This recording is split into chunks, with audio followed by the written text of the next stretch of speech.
আচ্ছা, যারা পড়ালেখা ছেড়ে সংসার করার জন্য লাফাচ্ছে তারা কি জানে সংসার কিন্তু শুক্রবারও খোলা থাকে? সংসার কিন্তু কোনো কালেই বন্ধ থাকে না, বরং শুক্রবারে কিন্তু সংসারের কাজ আরো বেশি বাড়ে। যে কোনো কাজেই দেখবেন শুক্রবারে কিন্তু অফ থাকে, কিন্তু শুক্রবারে কিন্তু সংসারের কাজ কোনো কালেই অফ থাকে না। একটা ঘরের বউয়ে জানে যে শুক্রবারে তার উপর দিয়ে কি যায়। যেমন সবার পছন্দের রান্না করতে হয়, ঘরের সব কাজ করতে হয়, আর ঘরের কাজও কিন্তু সবচেয়ে শুক্রবারে বেশি হয়। হ্যালো এভরিওয়ান, আসসালামু আলাইকুম। আমার ভালোবাসার মানুষগুলো অবশ্যই জানাবা তোমরা কে কেমন আছো।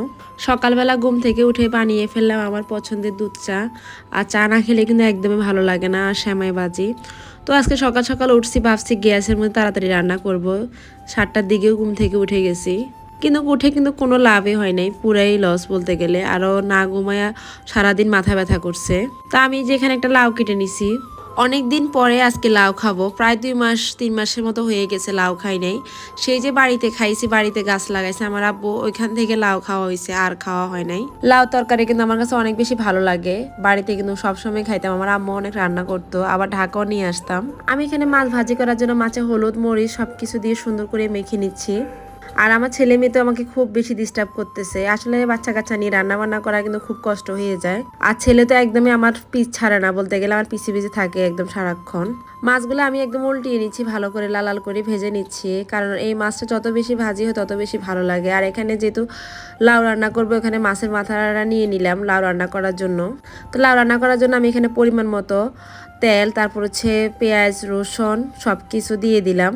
আর লাউতে কিন্তু আমি সবসময় কাঁচা মরিচ দিই, কখনো গুঁড়া মরিচ দিই না, কারণ গুঁড়া মরিচে আমার মনে হয় যেন লাউটা ঝাল ঝাল লাগে। তা আমি আমার পছন্দের সব কিছু এখানে দিয়ে দিলাম, হলুদ মরিচ মশলা। আমি আমার মতো আমি যেভাবে রান্না করি সেটাই তোমাদের সাথে শেয়ার করতেছি। লাউ তরকারি কার কার পছন্দ অবশ্যই কমেন্ট করে জানাবা। লাউ শাকটাও কিন্তু আমার কাছে খুব বেশি ভালো লাগে। আমি শাকটা সবসময় ভাজি খাই, বাড়িতে যখন ছিলাম তখন কিন্তু সবসময় খাওয়া হতো লাউ শাকটা।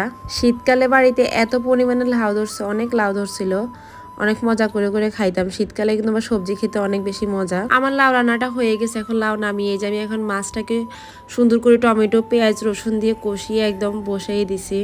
আমি সবসময় মাছটাকে এভাবেই ঝোল করি।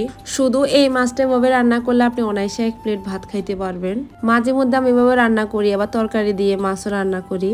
তরকারি দিয়ে মাছটা আমার কাছে সহজ মনে হয়। তো আমার রান্না বান্না এই যে শেষ হওয়ার পরে যে কত হাঁড়ি পাতিল দেখেন বের হয়েছে, এগুলো সব এখন ধুয়ে নিতেছি।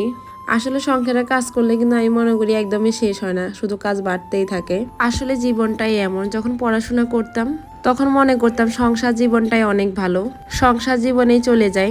আর এখন যখন সংসার জীবনে পা দিছি, এখন মনে হচ্ছে আগের জীবনটাই ভালো। রান্না বান্নার